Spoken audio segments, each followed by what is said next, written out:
Welcome everyone once again to WorldLit. The Bangalore Literature Festival typically pops up once a year. We'll see how that goes this year. And many thousands of readers and a few hundred writers coming together each year for stimulating conversations and engaged debates. And we've wondered for some time now about ways to continue engaging with our audiences through the year. And that's really what WorldLit is about. It's the Bangalore Literature Festival's digital literary platform, bringing to you live stream sessions, video interviews, and podcasts with leading international and Indian authors. Uh, Today, we are delighted to welcome Pico Iyer and Samanth Subramanian. Pico is a prolific novelist and nonfiction author who writes on a wide range of subjects, ranging from home to travel to the 21st century global order. Pico, we're absolutely delighted to have you here as part of WorldLit. We've been wooing you for a few years now, and you've promised you'd make it to Bangalore. Glad you're here, albeit virtually. Samanth Subramanian is a writer and journalist, most recently the author of JBS Haldane's biography. Samanth, we were looking forward to having you in Bangalore this year to talk about your most recent book. Hope to be able to do that sometime. And with that, I'll hand it over to you, Samanth, to take it away. Thank you. Pico, welcome. I mean, this is really special for me. Pico is somebody who I grew up reading and adoring. At some point, I remember, this is a personal anecdote, but when I was in college studying journalism, my full sort of name on my passport and on my degree and so on is Samanth Subramanian Iyer. And one of my journalism professors at some point asked me, saying, "Are you related to Pico Iyer?" And I said, I could only in my mind say, "I wish." And I've been bumping into Pico off and on in festivals and readings and so on. But this is really the first extended conversation we're going to have, and I've been waiting for this for years. So thank you so much for agreeing to do this. Tell us where you are, Pico. Where are you right now? How have you spent the last few months? I know your life is sort of divided between two countries. So which of these countries are you in right now? Just before I answer that, I want to say, I don't want to embarrass you, but I feel I've grown up reading you.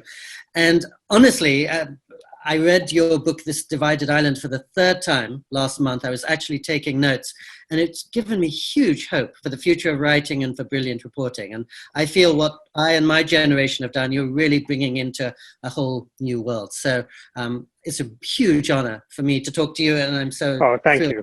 Make the time. Yes, I do go back and forth between Japan and California, and I've been in both of them during this strange season. I spent the first half of the spring in Japan, which was absolutely radiant. And of course, being Japan, sane, relatively unperturbed by circumstances, very much looking like normal. In the middle of April, I was playing ping pong with my elderly friends, and 81-year-old men were diving across the hard wooden floor of the gym to hit back forehands. So it was a lovely gift to be in Japan. Far fewer visitors than normal, but otherwise flowering cherry trees and nightingales everywhere. And then in mid-April, I flew back to California, partly because my mother, who's now 89, had been in the hospital and I wanted to be with her. So I'm currently in Santa Barbara, California, just down the street from where my mother lives. Certainly not a hardship posting, a brilliant, beautiful, connected resort town. But I'm chafing to be back in Japan. And there are no flights flying to Japan yet? Oddly, there are. There's a daily flight back and forth between Tokyo and San Francisco, which is how I came over, and I'm hoping to be back soon. Though, understandably, the Japanese are not so eager to see people from the US now. Right. And what happened, after you came over in mid-April, what happened? I mean, you must have been following the unfolding of the pandemic in Japan from afar. What has that been like? I mean, how has Japan coped with it? And how's your family doing?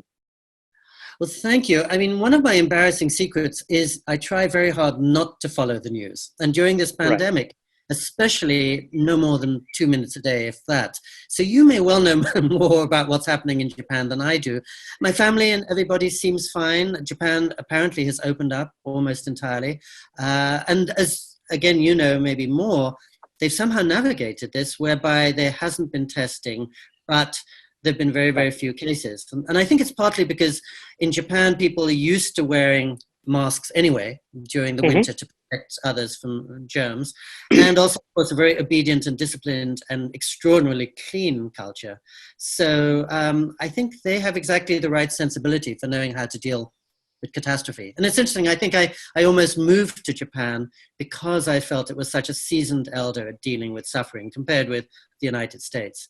And I think this day when there's a tsunami or something in Japan and all of the rest of the world follows on television, they're taken aback at how uncomplaining and quiet and almost accepting the Japanese are. Yeah, yeah. I mean, one of the things that struck me when I was preparing for this conversation is that in the last few months, a lot of us around the world, to varying degrees, have led what I might call the Pico Iyer life, which is a life of relative solitude and isolation. You stay at home, you attend to the small parts of your life and see the bigger significance in those small things. You read a lot and you write and so on. And you've been doing this obviously for years, if not decades. And so I wonder if you have a sense of how the rest of us are doing at this, because you're best placed to judge. I mean, you know, how do you think modern society, either in the US or in Europe or even in Japan, is primed to go into these kind of periods of isolation and handle them well? It's a lovely question. I really feel solitude is a test, but it's a test we can't afford to look away from or pretend doesn't exist. In recent weeks, I've been thinking a lot about this sentence from Sherry Turkle, who's at MIT and investigates family life in the digital age, and has said wonderfully, if you don't know how to be alone, you'll always be lonely. So to speak to your question, I think solitude is a test that many people fail. As you say, I'm lucky. I've been living in chosen semi-permanent lockdown for 34 years, and it's being out in company that I failed. You know, I'm not very good at being out in the world, but I'm more than comfortable just being sitting at my desk. But many others are the opposite and have really been unsettled by this moment. But I think it's an important moment, partly because the main sentence I've heard for the last 10 or 15 years from all my friends, sometimes from myself, is I don't have time. I don't have time to keep up with my friends or be with my family or read a book or take a walk or listen to music. And suddenly this virus has been a wake-up call and forced us to address the things we often run away from or have been crying out that we're missing. Because I think most of us have felt some clarity and stability and equilibrium missing in our lives. Our lives have almost been out of balance and out of control. And this has given us, I think, a chance to take control over our lives, but only by seeing solitude as the place in which we gather our inner resources. And our outer lives are only as rich as our inner resources are going to be. So it's almost like building up one's inner savings account, I think. And I mean, for example, when my mother came out of the hospital a few weeks ago and I flew back to be with her, and as I was sitting next to her, I thought, the books I've written, the books I've read, the travels I've undertaken, none of that's going to help her. The only thing that can help her and support me is whatever I've gathered inside. And I can only gather that inside, I feel, by being alone. Traveling the world or chit-chatting is not really going to build me up in the ways that can help me and help the people around me. But your question is a wonderful one because I know many of my friends have been very unsettled by it. I think one of the unexpected things for me is my elder friends, people in their 70s or 80s, have seemed to cherish this moment and really savor it. And it may be because they have much less future in front of them. But it may also be because they've, over the years, learned how to live with themselves and their pursuits are much quieter, and also maybe they have less energy to be out in the world. But I found the 80-year-olds who are physically at greatest risk are psychologically most undisturbed. And it's my friends in the 30s and 40s who seem very rattled. I don't know, what have you found among your contemporaries? Probably a lot of anxiety, financial and every other way. I mean, that's definitely there. I feel like I, again, like you almost, I'm in somewhat of a unique position because I've been used to being at home now for a decade. I work from home, except when I go out to report something. I then come back and I'm sort of by myself. And I've learned, maybe not to the extent that you have, but I've learned to sort of be okay with that kind of life. But I see this a lot among my friends who are used to going to work every day and coming back and and having a social life that revolves around both work and their activities outside the home. And there's a certain amount of discomfort and anxiety about missing that. The term FOMO is sort of is used quite often, fear of missing out. There's really nothing that you're missing out on here if you're sitting at home, because everybody is sitting at home. So there should be no fear. There should be no anxiety. There's no party out there that you're not being invited to. But it exists nonetheless. There's still something, or maybe it's just a question of time that is being sort of leached out of your life as well. I mean, we've now all been in lockdown for close to 3 or 4 months. It's a sizable section of your life. In India, for example, I know that lockdown will continue well into July in many cities. So I think for people who are sort of engaged in the day-to-day grind, there is a genuine concern about where the paychecks will come from, or where their jobs will go. And I know, of course, this is something where you were once, like me, a jobbing journalist. You were at Time Magazine. And you talk in Autumn Light, one of your 2 new books, about your decision to move to Japan. And I was wondering if you could tell me about the state of mind that you were in that led you to seek that kind of solitude at that particular point of time. I mean, what was going through your mind? Where was your mind at when you decided to go walk about during your layover in Japan and then just decided to stay? Yes, thank you. I think, so I was 29 years old when I made that move. I'd had 4 exhilarating years at Time Magazine, which was really, having come from graduate school, a crash course in communication and learning to try to write with clarity and concreteness and concision.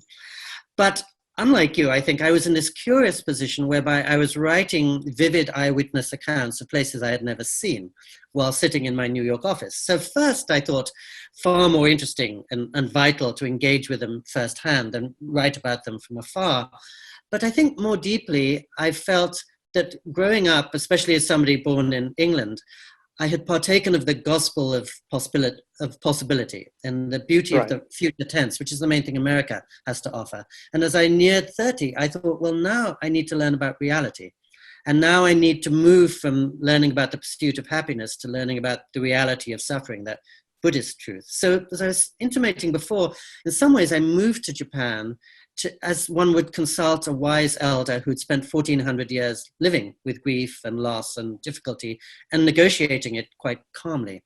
And I also thought whatever happens in a temple in Kyoto is going to be radically different from what I've experienced in Midtown Manhattan. And, I had no dependence. I knew I could live simply. And I thought, well, this is an adventure and a chance to live by very different values than the ones that I've lived in New York. And from all your travels among metropolitan centers, in New York especially, I found it very hard to live by values other than those of New York. Whereas I thought, as a foreigner in a country where I barely speak the language, I'm going to have to forge my own values, and it'll give me a chance to pursue them. And even as a younger person, I'd been haunted by that line from Henry David Thoreau: I didn't want to die feeling I'd never lived. And so I had something unresolved in me, and I thought going to Japan would fulfill that.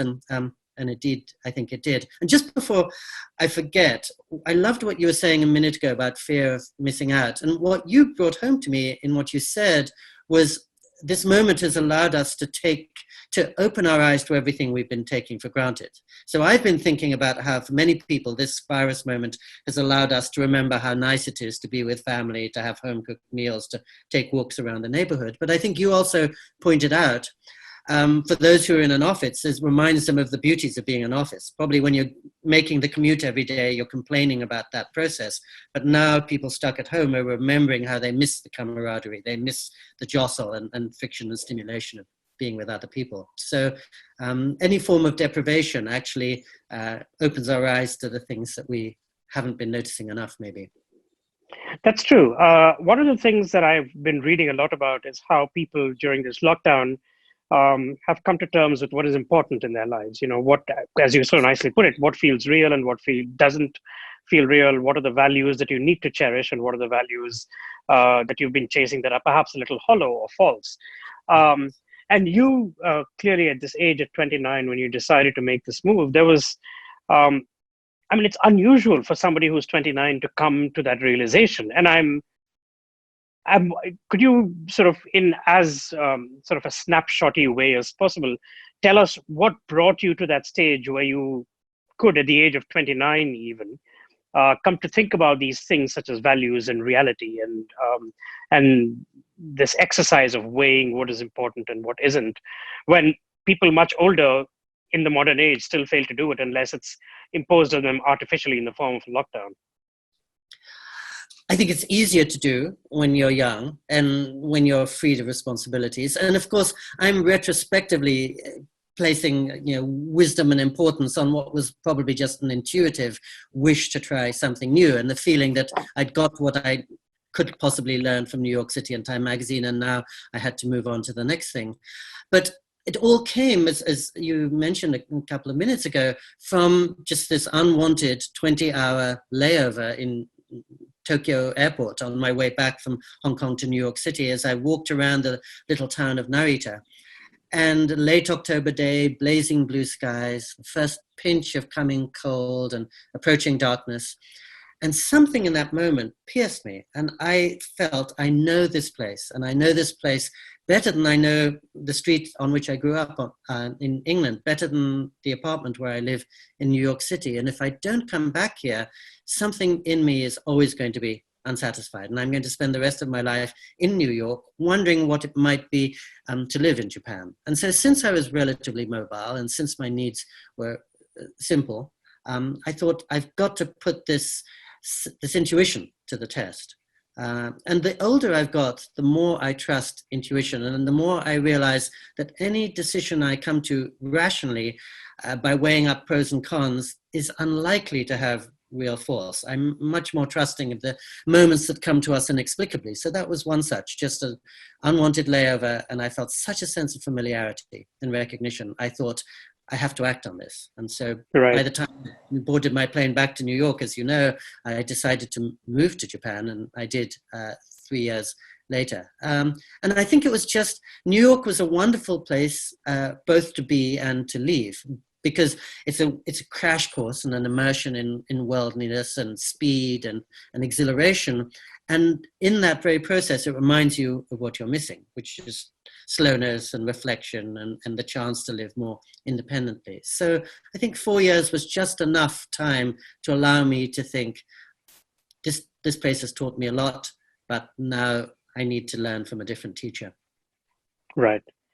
And what is it about Japan? And I guess in a sense, I'm asking you a question that you've answered through multiple books, but so that's sort of unfair of me. But what is it about Japan and the way the society is set up that encourages sort of a certain self-containment, a certain peace with being in solitude?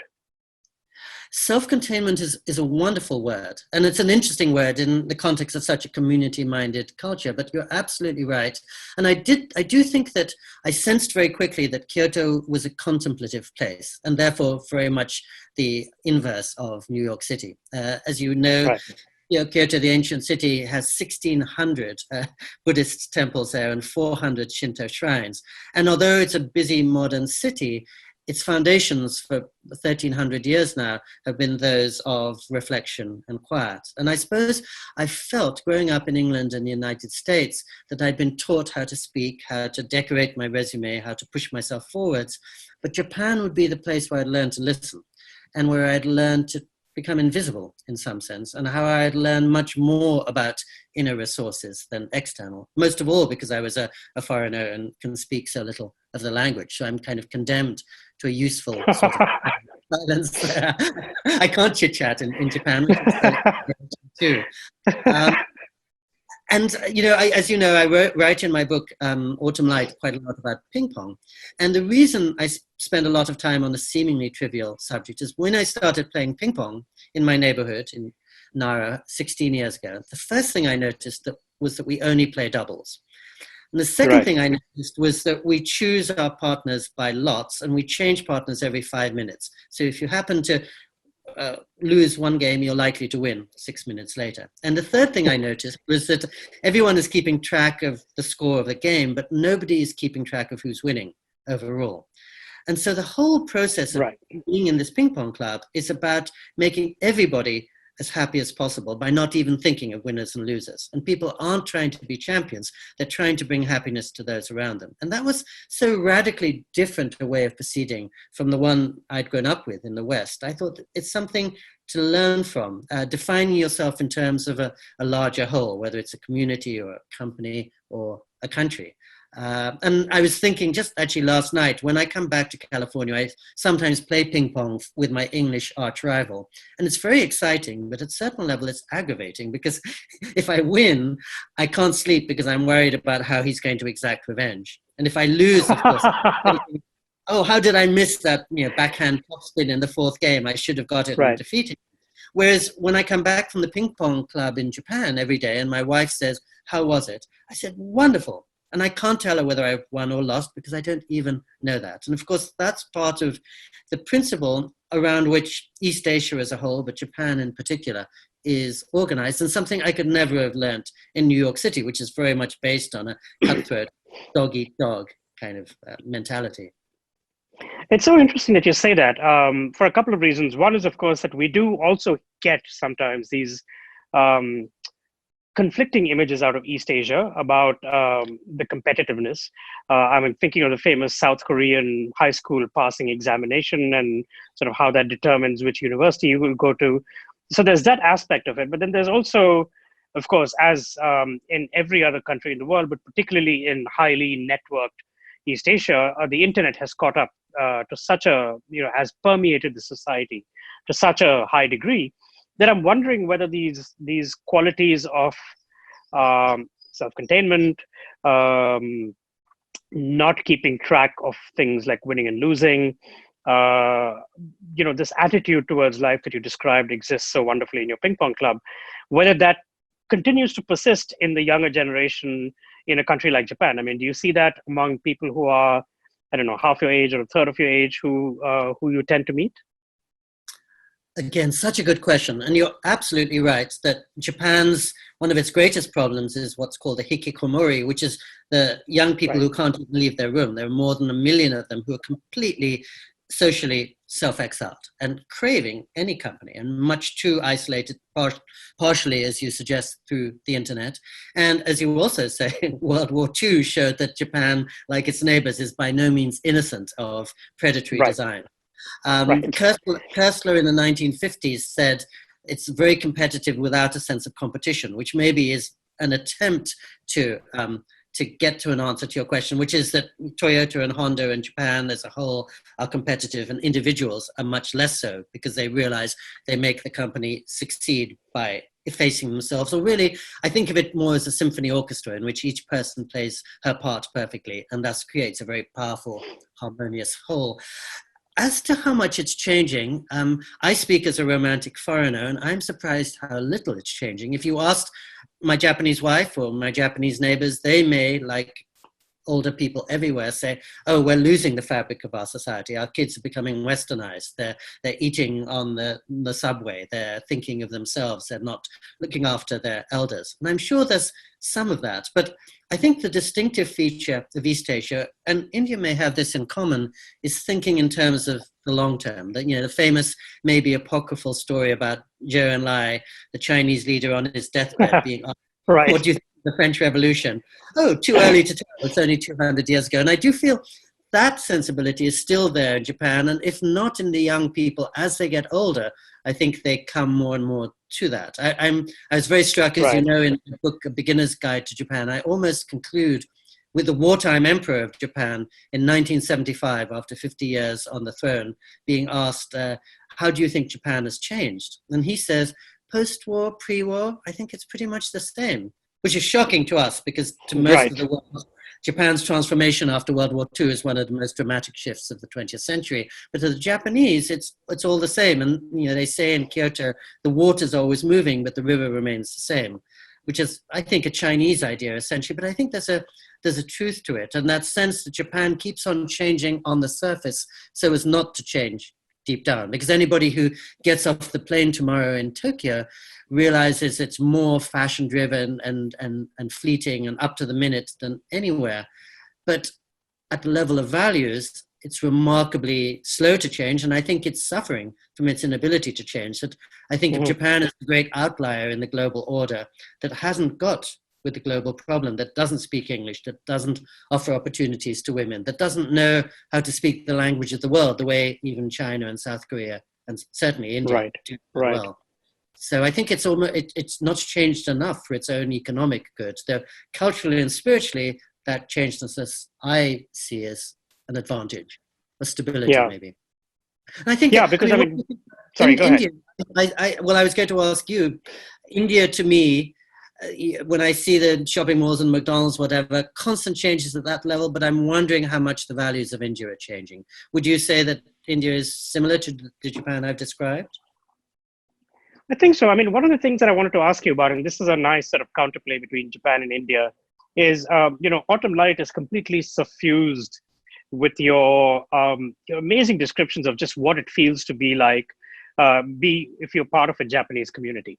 There's a family unit, but even within that, there's sort of a neighborhood unit. This includes your ping pong club. There's a real sort of sense you get of a timelessness to that unit, to the social structure.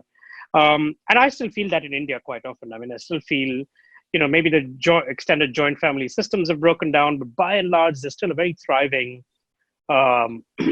community level support network that people have. So your descriptions of that in Autumn Light seem to, again, the hikikimori is one example. There was an article in the New Yorker a couple of years ago about people who rent parents and to rent parental support and kind of spend time with them over the course of a day and so on. And that happens, so that in particular did seem to me as something that would have decisively changed from a Japan about 50 or 60 years, a particular kind of disintegration of the family unit or of the social structure. And at the same time, clearly, it also seems to coexist with what you found in Kyoto and still experience there, which is quite a thriving and robust support network. And I was wondering how you juxtapose these two contradictions. Yes. And as you say, for example, the rate of divorce has exploded in the 30 years that I've been in Japan. I don't think the situation of women has improved, but women's wish to assert their restlessness and sometimes to claim a foreign identity or destiny by joining a foreign company, marrying a foreigner, living abroad. That has changed. I think women in Japan acknowledge that Japan is so slow to change. They have to change their circumstances by defecting from Japan, as it were, and even many of them moving to India and Nepal, for example. So the global world has given opportunities for the individual to secede from the system in Japan, partly because Japan itself is so slow to change. I was noticing recently the University of Toronto conducted quite an extensive survey on 45 developed countries to see how traditional or untraditional they were. And the most traditional, for better or worse, was Japan. Still. You mentioned that New Yorker piece about people renting parents or children. And the most striking example for me is an elderly couple whose daughter maybe has moved to Bodh Gaya or California to get away from Japan. So they don't have the daughter come and look in on them every Sunday. Will literally seek out an agency and have an actress come visit them every Sunday and say, hello, Mom, hello, Dad, how have you been? Let's have a wonderful Sunday afternoon together. And to us, it sounds very strange. To them, it's a suspension of disbelief of a kind to fill that hole in their hearts and to deal with the fact that in Japan, grown women aren't looking after their parents the way they used to.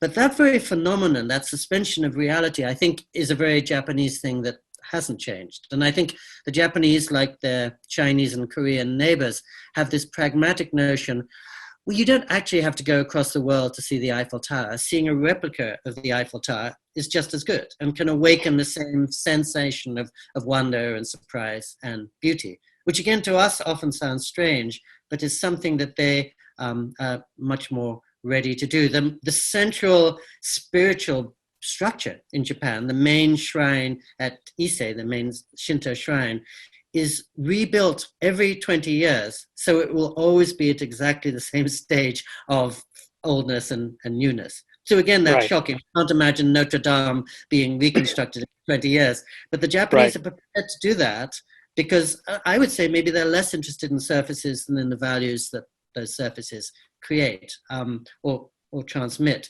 So again, socially, many changes, many young women not even marrying at all there.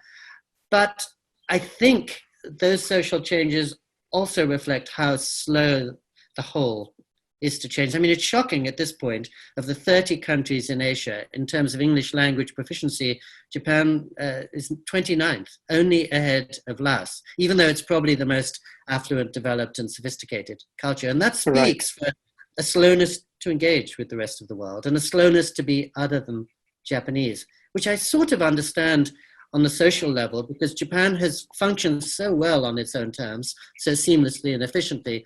They think if it ain't broke, why fix it? They're quite happy with the way Japan is proceeding on its own terms, though globally, of course, they're ever further from the rest of the world. Yeah, I mean, because it strikes me that when you moved to Japan, actually, that's not the kind of image that people had about Japan at all. That was supposed to be the era of rising Japan. You know, you had books like Rising Sun by Michael Crichton that made so much of Japan's adventurousness overseas, whether industrial or capitalistic. But all of that seems to have sort of ebbed a little bit over the last 25 or 30 years, coincidentally, just as the time that you've been there. Ebbed dramatically, just 25 years of recession, essentially. And Japan showed in the post-war years that it was strikingly able to remake itself in an American model, to copy America and to do America better than America did, but unable to take the lead and unable to take the initiative and become truly a global leader. China probably will do that, but Japan wasn't up to that challenge, and having made Japan as perfect as it could be, couldn't go to the next step. So yes, as you say, one of the curiosities of my life is to be part of dying empires. I was born and grew up in England just in its post-imperial miasma, when the empire was gone and nothing had come along to replace it. I moved to America at pretty much the time I think the American empire began to unravel. In my first book in 1985, I said, well, the American empire's gone now, and the empire belongs to Asia. And then I moved to Japan, as you perfectly point out, just at the moment the Japanese boom and bubble exploded in Japan. So any country that sees me on its way to its borders probably has good reason to shiver and wonder what affliction I'm going to bring to it. Because my conviction in this is that you moved to Japan, and Japan took one look at you and realized the value of self-containment and solitude and inwardness, and decided to practice exactly what you were looking for. So very generous. There speaks the fellow I. And of course, I've been to North Korea a couple of times, so I realized self-containment on a national level has severe disadvantages. Right. Sorry, I didn't mean to cut you off. No. You have. I want to talk a little bit more about these two fabulous new books, which I encourage everybody to buy and read: Autumn Light and A Beginner's Guide to Japan. And I want to ask you what might perhaps be the more obvious question. Why two books at a time when most of us can barely write one? How did that come about? Yes, I mean, a very perverse thing, because I wrote these two contradictory books at the same time for the same publisher to come out at the same time. And it's partly because, as we've been saying, I think Japan is a nest of contradictions and almost explodes that sense of either or that we're very attached to in the West. I think it's a non-binary culture.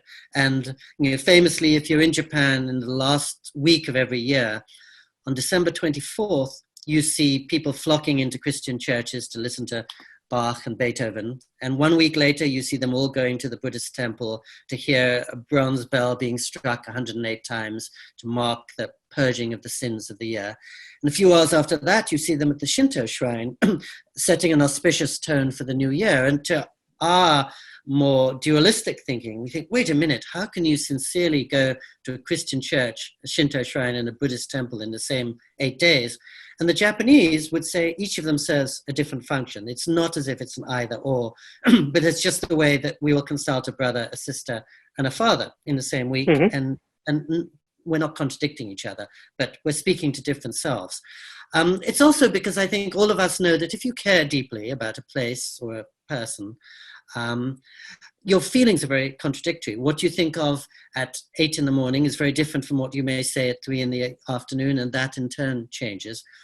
And I think most of all, I was trying to do justice to the fact I'm both inside Japan and always will be outside. So exactly as you so perfectly said, the book Autumn Light is an attempt to allow a Japanese community or neighborhood to speak to you almost unmediated, without my intercession, so that you, the reader, feels what it is to live in a typical suburban neighborhood.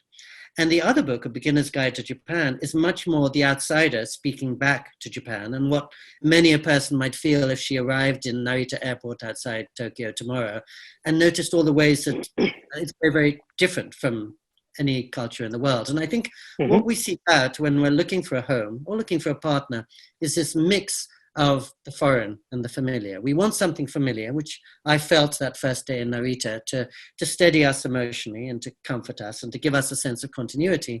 And we want something foreign to be stimulated by. And so the mind is always noticing everything that's different, and the heart is responding to something that's the same. And I wanted to do justice to that by two books that contradict each other.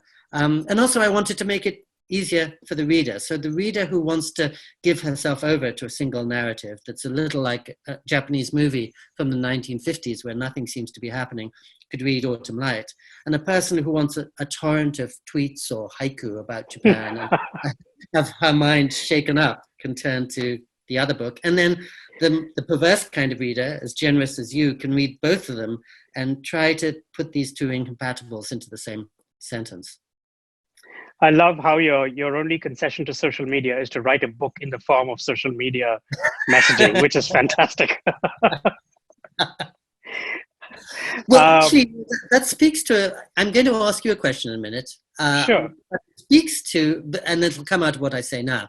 It speaks to the sense that I feel as a writer who's been doing this for, as you said, a long time now, that readers' attention spans are radically changing and diminishing in our accelerated culture. And so I deliberately also was writing one book with very long sentences and no resolutions to try to stretch the reader and engage her in a very intimate conversation and remind her of a kind of lockdown sensibility, what it is to really engage with somebody for 3 hours on end. And in the other book, I was playing to the fact that people think in tweets now and don't have the attention to listen to something for more than 15 seconds. So one was going against the modern attention span and one was playing to it. And I wonder, for you as a writer, are you conscious of the fact that even a book is a hard sell these days? And it's a challenge to a reader because she wants a 4-minute article or what she can get in a tweet or a 9-minute TED Talk. And writers have to adapt to that probably. I mean, it's interesting you say that because when Twitter and all these other forms of social media came out, there was this abiding fear that they would just completely erode and eat away at the whatever remnant of attention span that we all of us had. And I think long-form journalism, narrative journalism of the kind that we both do in various ways, everybody thought that would be the first casualty of something like this, because who would want to read an article for 20 minutes or 25 minutes? But it seems to me that actually the real casualty has been sort of the in-between length, the 700 to 800 word article that you can convince yourself has been summarized quite accurately in 2 or 3 tweets. You might be wrong, but you can still convince yourself of that. Whereas I think there's still a notion that if you write a piece of about over 8,000 words, that you're doing something that is fundamentally different from the act of composing a tweet. There's a different quality in there that you are getting as a reader. And so as a result of that, I think that particular form tends to flourish. At least that's what I found over the last 2 or 3 years. There's even more hunger for it. The publications that do this kind of thing are doing quite well. The book form, Pico, I'm sorry to say, I mean, I don't know what the future holds for people who continue to write nonfiction, because I think that is really the form that is hit the most. Because a book is a product that you have to go out and buy. It's not something that emerges on your social media feed that you can just click on. The act of being proactive about a book means that you have to have read about it and you have to somehow in your mind conduct this act of triage where you understand which books are more important to read in a particular moment and which aren't. And invariably more and more, I think the kind of books that make it past that barrier and make it into the attentions of the emergency room, so to speak, I think are the books that tend to speak very much to this particular moment. There will be a book about the tech industry, which is, again, very much of the moment. There will be multiple books on Donald Trump and his presidency. So it becomes an extension of newspaper journalism that is put out, that is compiled and put out quite rapidly. I think those are the books that tend to do well. I think books that aren't, it's very funny because when you write a nonfiction book, you're often asked to write an op-ed or a pitch note or something like that, in which you explain why this matters now. And I find myself sort of thinking every time that that's such an artificial way of looking at it, because you don't necessarily always want to read something that matters in the here and now. You want to read something that will give you enough to subsist on as you move through the next few weeks and months without being directly related to these events. So I think that quality, is really dripped down into the publishing world to an alarming degree, I feel. Such a powerful answer. And you really gave me hope with what you said about long-form journalism. Though it's interesting also in the context of this virus moment that I feel one thing it's highlighted is some maybe forgotten longing for intimacy and even for attention. Of course, famously, people have been reading Tolstoy and Proust or picking up books that they'd forgotten about in the last 3 or 4 months. And so my hope, obviously it's a selfish hope, is that there's still something in us that's longing for that. But as you, I think, suggest, maybe that would express itself more in fictional form, that there'll always be the hunger for stories. But nonfiction, much harder to sell. And what you just said is exactly what my friends in New York say to me. If you're writing nonfiction, if it's not about Donald Trump, nobody's going to read it, which is a huge loss, but it's a fact of life. Which reminds me that I wanted to ask you a question at the beginning of this, since we talked about reading during the pandemic. What have you been reading over the last few months? I finally did complete Proust after 19 years. Congratulations. Thank you. And now I'm actually going back to volume 1 and starting all over. And Japan, anyways, for me, because I don't speak much of language, it's a very calm place to read. And I spend 1 hour on our little terrace every day in the sun reading either a novel or a work of serious nonfiction. Like many of us, I have to do a lot of reading for homework because I have an onstage series of conversations here in Santa Barbara, which I often talk to writers. So I'm currently reading all the books of the writers I'm about to talk to. But I still find every day when I come in from my terrace after my hours reading, I feel myself more attentive, more nuanced, deeper, much better part of myself than anything else the rest of the day. And it reminds me how reading fulfills a gap that for me nothing else quite fulfills. And this is reading of a substantial book, 250 page. It takes me into some part of myself that's forgotten and that I'm the weaker to live without. So for me, there's no substitute for that kind of reading. But of course, I speak as a writer and not a typical human being. But I remember V.S. Naipaul saying that a long time ago that films had become the narrative form of our moment. But reading is a training in inwardness and self-containment and some of the things that you've been talking about, for which I'm not sure there's a substitute. And I find that as a person, I would much rather a 3-hour conversation than 63-minute conversations, or even 3 1-hour conversations. And I think a book still can satisfy that longing for attention, which I think is where happiness lies. I am most happy when I forget the time, I lose all track of who or where I am, and I'm deep in a conversation, either with a person or actually with a book. Right. But that's lovely. I mean, old-fashioned way of seeing things. It's lovely, and I think we should put I speak as a writer, not as a typical human being, on t-shirts and wear it just to signify the tribe that we belong to. It's a perfect slogan. Coming back to Autumn Light, Japan has now been your adopted home for 30 plus years. And you've had various adopted homes. I mean, you're of Indian extraction. You grew up in England. You lived in California, you lived in New York. And not to sort of hark back too strongly to your TED Talk and other things that you've written, but this idea of home, I'm really thoroughly intrigued by the fact that you as a writer who is so alive all the time to the nuances of language, who thinks about language almost 24/7, you found a home in a place where you don't actually speak the language as well as you did in in England or California or New York. How does that disconnect work? How is it that as a writer to not be alive to the spoken and written word of the country that you consider home? How do you adjust to still considering it home? Well, I went to Japan to learn silence because that's exactly, as you say, what I hadn't learned enough of in England or California or New York. And I feel that our deepest communication usually comes when no words are involved. And Japan is very much predicated on that model.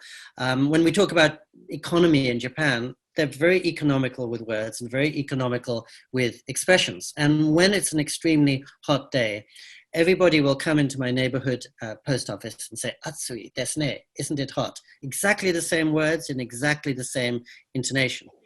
And as you say, that's very different from what you would hear in New York, where each person would have a beautifully original embroidered way of saying it's hot enough to fry a raccoon on or whatever. But I was fascinated by that the Japanese are very good at reading body language. And most of all, most comfortable in the realm of what is not said. And I feel that I've been using the word intimacy a lot, but the definition of friend is not necessarily somebody you can say everything to, but somebody you don't have to say anything to, somebody with whom you can sit in silence. And I'm sure that's how many of us are with our partners or in our most meaningful moments when we're in prayer, in love, in terror. We lose all words. And I've always been interested in that. And since for 29 years now, I've been going to a silent Benedictine hermitage here in California and rejoicing in the liberation from words. And I think to some extent, your question is such a good one, but having spent 38 years full-time with words, I distrust many words. And I'm always looking for what lies on the far side of words. So yes, it's a deprivation to be in a country where I can't follow what is being said. At the same time, I feel it's sometimes been likened to watching a foreign movie without the subtitles. And by not following the words, you're attending to other things. And I'm glad to be trained in looking for visual and non-verbal clues. And also I noticed, for example, my Japanese wife, whom I've known 32 years, her English is fairly imperfect. But when she comes to England or the US, she notices things about them I would never notice. Mm-hmm. And so precisely because she's liberated from words in some ways. So it's a perverse thing to do. But I don't feel that Japan has robbed me of words. But it has tutored me in the virtue of all that can be done without words.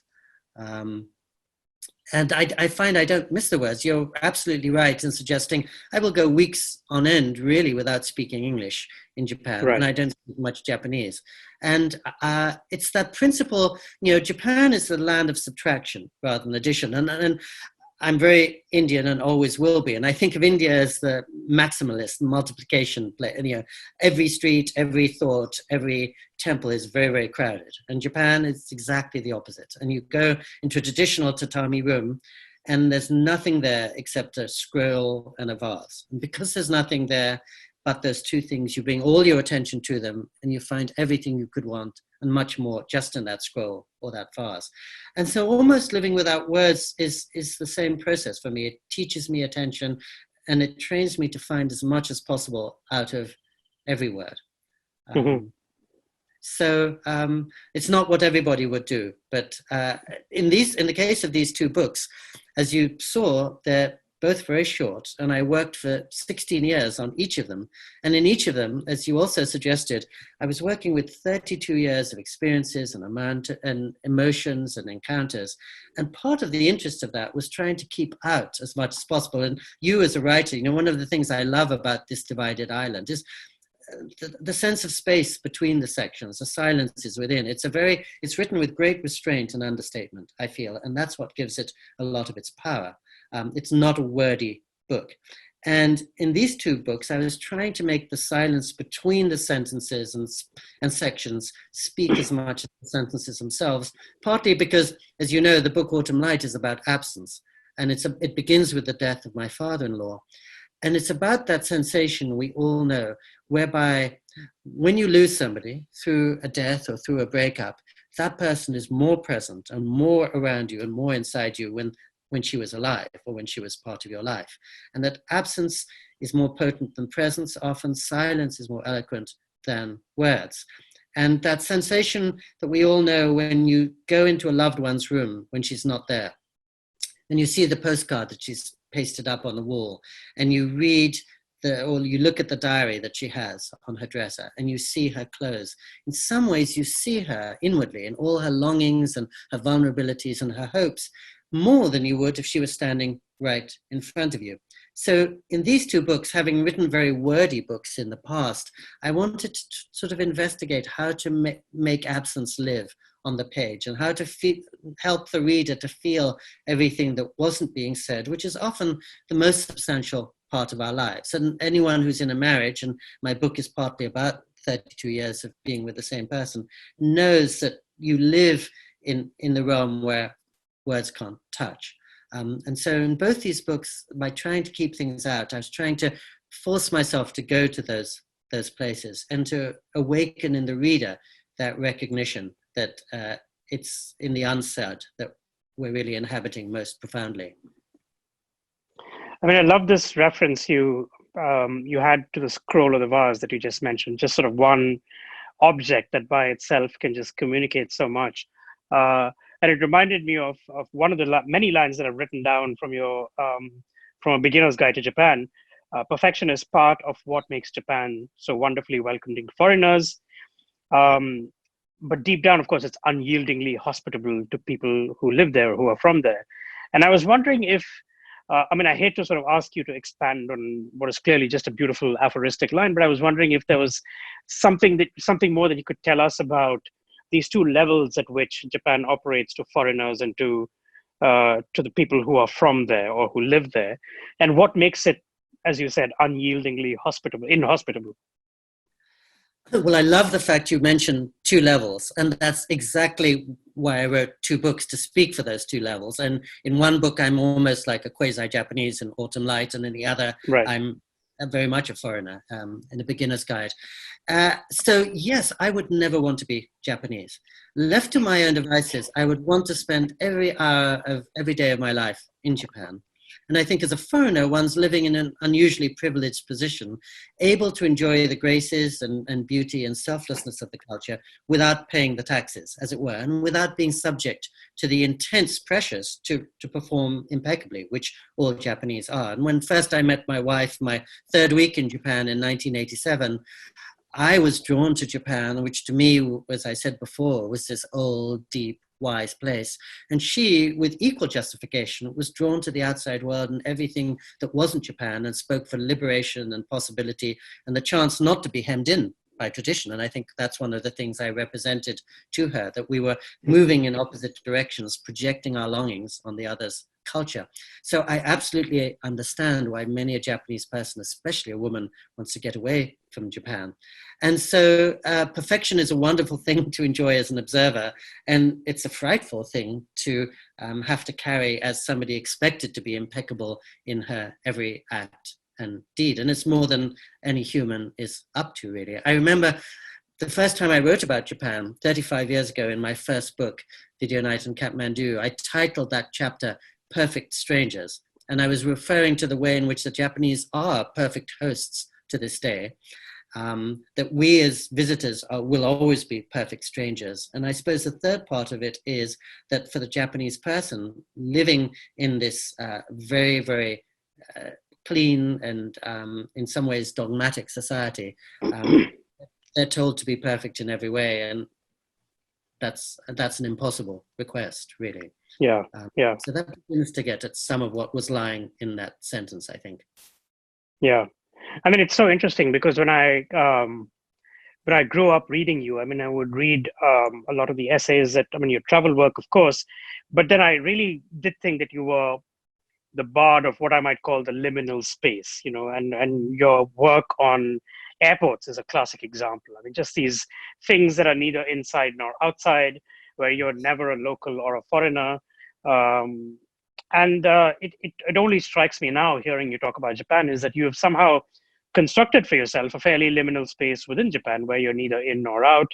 Um, and I'm wondering if there's something about the liminality of these spaces, whether it's an airport or whether it's your position in Japan, that that is liberating in some way. That kind of frees you up to explore or to regress or to be the kind of person you want to be that you won't get otherwise in the two extremes, the inside and the outside.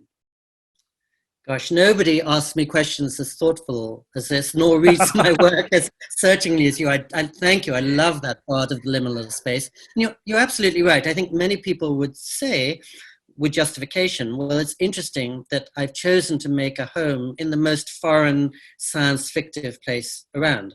For example, here in the United States, I'm warmly welcomed, and everyone is more than happy to see me as an American. And I could, though I will never be American. And I think one of the things I discovered, maybe even in Narita, that first day, is where you feel at home and where you belong are not necessarily the same thing. And I feel absolutely at home in Japan, though I'll never belong there. And I'm more than warmly welcomed in America, but I'll never be an American, though I've been officially resident for more than 50 years. But yes, I'm comfortable being an outsider, living on the margins, being a foreigner, because that's what I'm used to. And even as a little boy growing up in England, I would never look like the people around me in England, which was a very all-white culture in the 1960s. I would always feel something of a foreigner, even going back to India, because I don't speak any of the Indian languages and I've never lived in India. I'll always fully be a foreigner here in the United States. And so being a foreigner is my second home. It's a natural state for me. And therefore, I'm not disturbed or affronted to be a foreigner in Japan. And you put your finger on something essential, I think, that I'm happy to be in a place that to some degree I'll always be excluded from. And you talked about wonderfully not being an insider or an outsider. And because Japan is not an either or culture, in these books I've done the kind of both and. So I've written one book fully as if I'm an insider and one book fully as if I'm an outsider, to speak for those two things that, as you say, are always simultaneously inside me. But I think one of the things I appreciate about Japan, curiously, is that, as you say, the lines are very sharply drawn there between who's inside and who's outside. And so I live there on a tourist visa to keep myself honest and to remind myself if I lived here for the rest of my life, I'll still be outside. Because America, as you know, blurs those distinctions. And that's the promise of America, that people can arrive from anywhere and become, so to speak, an American very quickly. People arrive from everywhere in Japan and they will never be Japanese. And there's a clarity and a freedom, as you say, that comes from that fact. But I will have to think more about the question because it's a deep one, and why I'm comfortable in the liminal space, but I'm sure you're right that I am. And the liminal space was a very unusual one. When I was a little boy, I thought, my goodness, what a rare privilege it is to have Indian blood and an Indian face and an Indian name, but an English upbringing and an English voice and an English education and an American residence in the land of opportunity. And those days, I thought very few kids were given three sets of eyes and three ways of looking at the world. And now, of course, it's very much the norm. I think of it as the signature quality of the 21st century, that certainly in Bangalore, but even more in London, Sydney, Vancouver, if you go into a classroom, most of those kids have parts of themselves in 4 cultures or 5 cultures, many more than I. And I think it's become almost the default mechanism of the 21st century. And a great liberation. I mean, we've seen a huge rise in nationalism and tribalism in the last few years. But a part of me thinks nationalism is on the rise because it's on the run and because it's threatened by the fact that borders are willy-nilly dissolving on an individual basis, that every time somebody from Bangalore meets and falls in love with a woman from France and creates a child who's partly Bangalorean, partly French, and partly probably something else, it becomes harder and harder to think in terms of black and white or either or east and west, in fact. So I think slowly but surely, those old categories are becoming redundant. And I was lucky to be in the early stages of that process, whereby one couldn't even think of oneself as inside and outside. And everybody is, as you said, transfixed by Donald Trump right now, because he represents the last gasp, I'm hoping, of the old mode. But I'm fascinated by President Obama, who I think could see the world in a global way as no American president could, precisely because he was neither black nor white, because he was raised in Honolulu in Indonesia, because he had Kenya and Kansas inside of him. And that meant that nobody knew where he was coming from, and perhaps he didn't even know where he was coming from in any sentence. But I thought it also meant the possibility of a great liberation from those old, very divisive categories. So I'm very happy if I can't be placed in any category and can't be imprisoned in, is this guy from the East or the West? Is he an insider or an outsider? Right. Because I mean, you read, sorry? You must feel some of the same as an Indian who's working for American newspapers while living in Cambridge. And do you feel that? I do. I mean, it's a funny, there's a little story, which is basically when we moved from New York to England last year, I flew by myself because my wife had flown here first, and I landed and I took a train from the airport. There's a train directly to Cambridge, and it sort of goes through London. It stops at Blackfriars and maybe a couple of other stations near the river, and it goes over the bridge, and you can kind of look out and you can see the Thames spread out past the window. And I remember I was reading a book, and when we passed the river, I barely even looked up to look out. And it struck me much later how unnatural that was. I mean, I was moving to a new country, a new continent, a place I hadn't lived as an adult at all. I'd been to London many times, of course, and so I'd seen the river before, but it struck me as somehow as if I'd lost the sense of wonder that comes with being what Theresa May witheringly called a citizen of everywhere, which is that you tend to take these things for granted. You don't look out of the window and look at this mighty river that has fed one of the world's great metropolises. And in that moment alone, I felt somewhat as if I was the poorer for it. And I felt as if this was my first time ever venturing out of my home country, I would have taken everything in with a lot more greed and wonder and joy, maybe even. And I wonder if you feel that sometimes as well. I really love that. And that moment is going to stay with me because you're right. We do take that kind of thing for granted. And what you're really describing is the whole world is your home. You truly grew up as a global enough person. And then on the other hand, I think of my parents who grew up in British India, in Bombay in the 1930s and 1940s. And for them, actually, when they moved to England as students, England seemed like a suburb of India, because Britain and India's destinies were so intertwined that the natural extension of studying in Bombay for them, relatively fortunate people, was then to go and study further in England. But of course, they wouldn't have felt at home in America. It was just Britain and India, and I suppose other parts of the empire that would have felt like part of their global nation. You're absolutely right. I, of course, am a sort of glass of water half full person. And so I think the virtue of being a foreigner everywhere is that everywhere is interesting. And that even when I go to England or India or California, because I don't fully belong there, my eyes are open to it. But there's no challenging what you said. To some extent, our eyes are closed to places, and that we take for granted what should be, as you said wonderfully, an experience of wonder and discovery. My sense is that the longer you will stay in England, the more inevitably you'll start to be thinking about all the ways in which it's not the United States or India, and slowly we'll be reminded of its foreignness. And again, Naipaul wonderfully in that book, The Enigma of Arrival, is writing about the England where he's lived for 30 years, recognizing how it'll not only be foreign, but always different from the place he dreamed of or read about. a very haunting book because it's about, I suppose, that sense that even the countries in which we live can never be entirely our own and never what we want them to be, which is a good thing because it means that the longer you're in England, the more you'll realize, actually, it's not my home. And it's not giving me everything I would ask of a home. And maybe that's a good thing. So on the train ride in, you would feel very, very comfortable. But as the years go on, this is a perverse thing to wish upon you, but dissatisfaction, and you realize, actually, I'm not finding what I need in England. Right, right. If I were to fly to England tomorrow and take that same train ride, I would feel, my goodness, this is second nature to me. This is that place I grew up in. This is as boring to me as my backyard. But in time, I will also feel the dissatisfaction with it. And I'm glad about that almost. Right.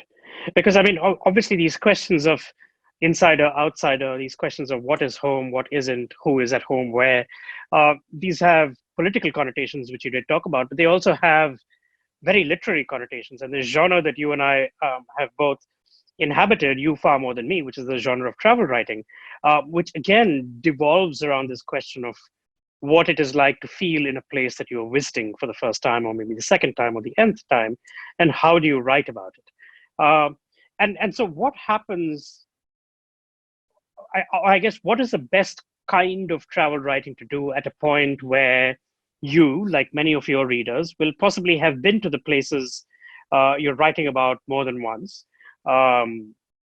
When your readers are as well-traveled as you are, which certainly wasn't the case in the 19th century and the early 20th century, what then happens to the act of travel writing, and how do you negotiate this new era that we're in? Such a rich question. And I really feel the only travel writing that's interesting is what would never necessarily be categorized as travel writing, because the travel part is the least important aspect. And what makes a piece of travel writing is the personal question and the personal uncertainty, perhaps, that anybody is bringing to that writing. I think, one of the great works of travel writing in my lifetime is The Snow Leopard by Peter Matthiessen. So he's traveling to a part of Nepal that almost no Westerner had ever seen before. But what really gives that book enduring beauty and poignancy is he's traveling into parts of himself that he might not have investigated. He's just lost his young wife, Deborah Love, to cancer. So he's really traveling into grief and uncertainty and anger and trying to process a loss that he can never come to terms with. And what gives that book its pull is not the foreign destination, but the very, very familiar emotional landscape that he is trying to navigate. And he's reaching out to the Buddhism around him to try to find an answer for the emptiness he feels within. How do you deal with impermanence, essentially, is what that book is about. And Nepal and the Himalayan mountains and the Buddhist monasteries he visits are just a means to engaging with this very universal question. And I was just mentioning V.S. Naipaul. What makes his writing about England piercing is not that he's writing about England, but he's writing about estrangement, and he's writing about loneliness, and he's writing about the fact that he will never be at home, maybe anywhere in the world. And it speaks to the beginning of your question.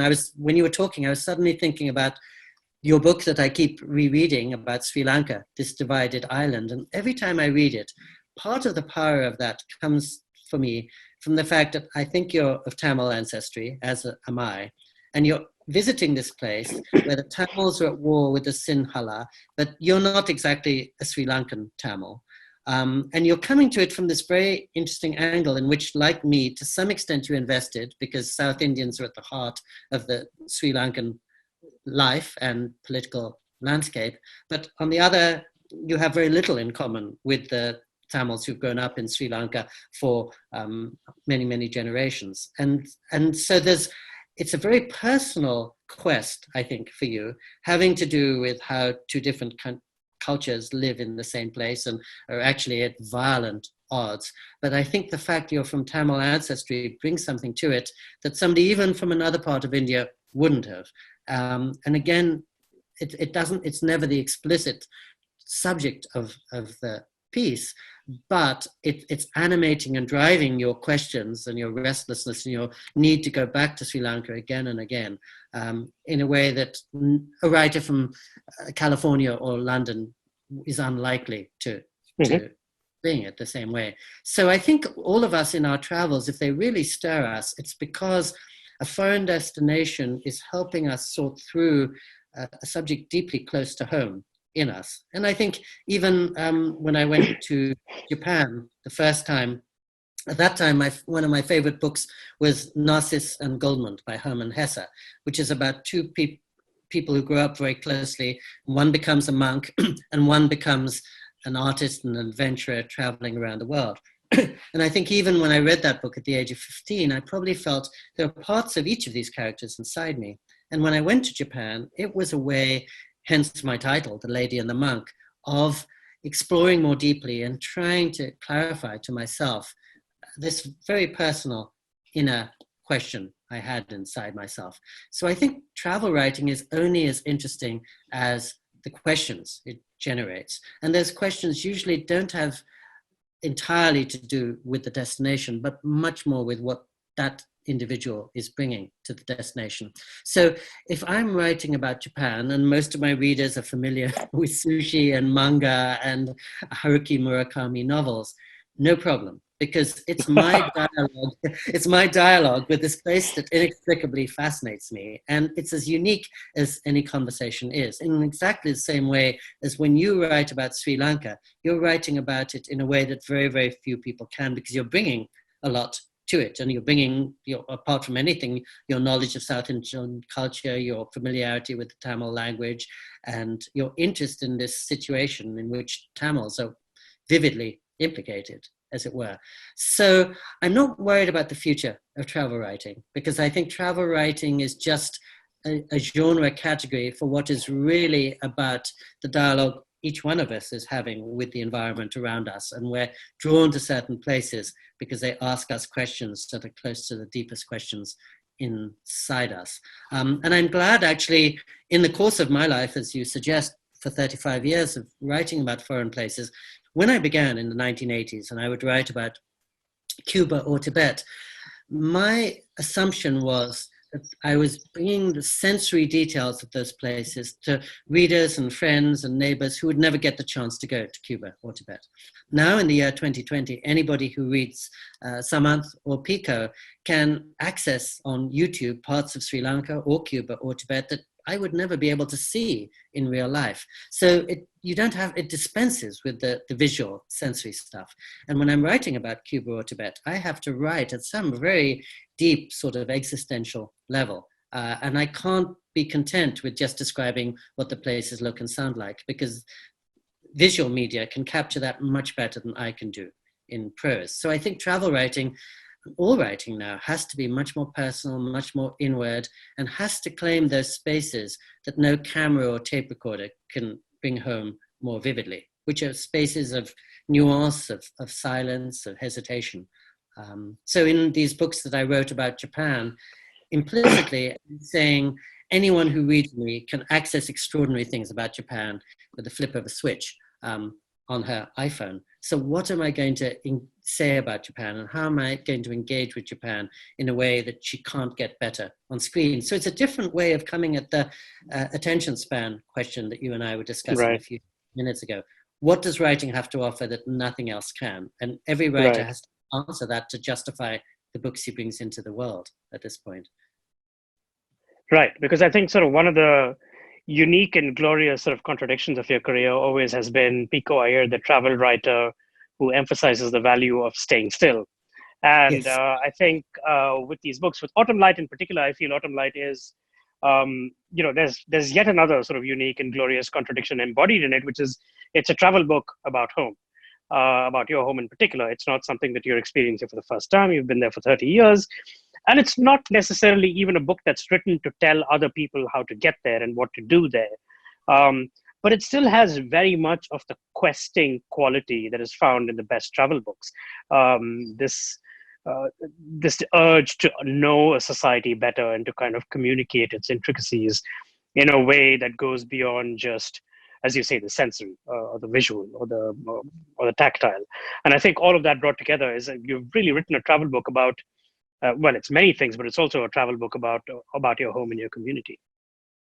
Yes, and about finding a home in a foreign place. And I love that word questing you use, because I would say what that book really is about is how do we make our peace with death? And how do we make our peace with uncertainty? And how do we make our peace with mortality, with foreignness, I suppose, and solitude too. But it begins with a death, and it's about trying to make sense of the fact all of us are getting older, nothing remains the same. And because the fact that nothing lasts means that everything matters. But and like Peter Matheson in Nepal, I choose to go to Japan, where impermanence is almost the religion and the creed of the culture, to figure out how to navigate my older years, the autumn of my life, the fact that I will see slowly the people I care about and the places I care about change and disappear from the face of the earth. So travel book about being at home. And as you say, at many parts in the book, I am observing Japan with a foreigner's intrigued, bewildered eyes, but also a means to exactly a quest into the questions that absorb me in the second half of life, which is how do we find our joy right now? And how can a book about impermanence and death not be a sad book, but in fact be a book about joyful participation in a world of sorrows, as is sometimes said? And how can a book that begins with death and is obviously moving towards death be a book about opening our eyes to all the beauties around, which is, I think, just what you were saying some time ago. And I'm aware that we've gone over our 1 hour limit, but I think we're having such a rich and fun conversation. I'm happy to keep going as long as we can keep talking. I mean, we should let these other guys go, but I do have sort of one question that might wrap things up nicely. And it's sort of, again, to circle back to this particular very unique, quite troubling time that we're in. I mean, I live in the UK, where there's been more than 40,000 sort of deaths, perhaps even more than 60,000 in the US. We're seeing upwards of 100,000. And I think everywhere around the world, I think people could benefit from knowing from you a little more about how the Japanese do treat this question of death and impermanence. I mean, what is the solace or the comfort they can take from what is otherwise an extremely traumatic, distressing experience? So I'd say that the Japanese, with their deeply Buddhist roots, don't see suffering as an aberration or an insult. It's nothing personal. And suffering is a fact of life. And suffering is the frame of life within which we have to make our joy and our lives, and within which we have to find our hope and our beauty. And by very marked contrast with the young United States, and especially the California where I'm sitting right now, which is the land of endless summer, and where suffering is a shock. And because of the pursuit of happiness, I feel that many of my friends and neighbors here were encouraged to believe that life was a privilege and opportunity, and that challenge is not the way it's meant to be. In Japan, expectations are pitched very differently. People grow up in a world where there are 2,000 earthquakes every year, there are 20 typhoons that sweep through every year, and there's a backdrop of 1,400-year history of earthquake, forest fire, warfare, and tsunami. So they expect suffering to be the nature of things. Like the Buddha, they know every birth ends in a death, every meeting ends in a separation, nothing lasts forever. And if suffering is what you expect, you're pleasantly surprised by its absence or its release, or the ways in which the Buddha taught us how we respond to suffering in the mind. And as Shakespeare put it, there's nothing good or bad, but thinking makes it so. And I remember many years ago in the hills of California, I lost my house, and every last thing, including my wishes to become a writer, all of it went up into flames and was reduced to ash. And what I learned in the months after that was the seeming catastrophe was in many ways a liberation. And once I'd adjusted to the fact that I had nothing in the world but a toothbrush, of course, it brought home what you and I have been talking about, that home is internal. It's not where you live, it's what lives inside you. But beyond that, when the insurance company came along and said, we'll replace all your possessions, I realized I didn't need 90% of the books and the clothes and the furniture I'd accumulated. I could live much more lightly on the earth. And I noticed that the book I'd been working on, my next 3 books, were all reduced to ash, but I still wanted to write. And I thought, now I will try fiction, which I would have been too shy or scared to attempt previously. And having lost my physical home in California, it became much easier for me to spend more and more time in the home of my heart, as I've been describing, Japan. So I was painfully aware, as during this virus moment, that lights had been turned out emotionally, psychologically, physically, on many aspects of my life and the lives of 450 other householders who lost their homes in that fire. But at the same time, lights were being turned on, and what seemed only to be a loss was actually an opportunity. And I think almost everybody I know at this stage in the virus is thinking, how has the virus woken me up to what I've been missing?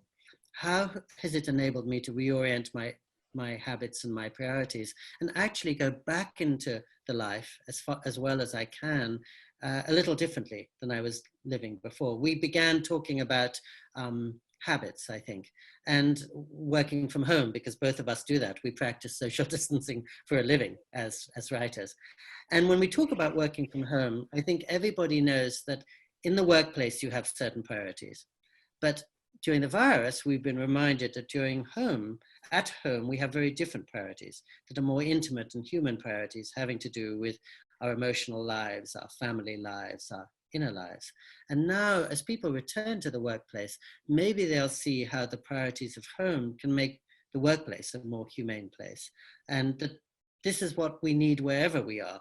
What we've been reminded of during these last 3 or 4 months, which is, in my case, how wonderful it is to spend every minute of every day with my wife, to take walks around the neighborhood, to have more time to read, to be able to stop my working day at 3 p.m., to be able to have more empty space, more time in my life, to reclaim the things that in my rush to move and to fill my day with as much as possible previously, I was depriving myself of. So the forest fire and every challenge that's come my way has taught me what I think Japan has been teaching me, which is that we're only as rich as what we have inside us. That is what we have to bring to the suffering that is inevitable. And that's where we have to work to build up our resources. What ultimately sustains us. When I came back to my mother's bedside, my resume wouldn't sustain me or her. My business card wouldn't help her, nor would my checkbook. The only thing I could bring to her was something to do with what I had gathered alone in quiet. And so all of us have been given the chance to build up our resources in that realm to bring back to the outer world. And certainly for those of us fortunate enough to return with our lives and our livelihoods a little bit intact, I think this is a great opportunity as well as an unexpected challenge. I can think of no better note to end on. Pico, thank you. This has been marvelous. For me, primarily, I mean, I'm sure the readers and viewers out there will enjoy it, but this has been a complete joy for me. So thank you so much for letting me talk to you for this long. Thank you. This has really been the most stimulating conversation I've had for a long time, and I'm so honored that such a writer I've admired for so long would be a part of it. And good luck to you with all your writing, given what we were saying, that this is not the best climate for writers. Right. Thank you, guys. Are we over now? Shri Yep. Krishna? No, I was just going to say thank you so much, Pico. Thank you, Okay. Samanth. Just such a delightful and lovely conversation. Felt like I was just listening to two friends enjoying themselves. It almost felt like it was a book that the two of you were writing, because there were a lot of things that I wanted to pause and say, I need to go back to that when we're finished with this. So thank you so very much.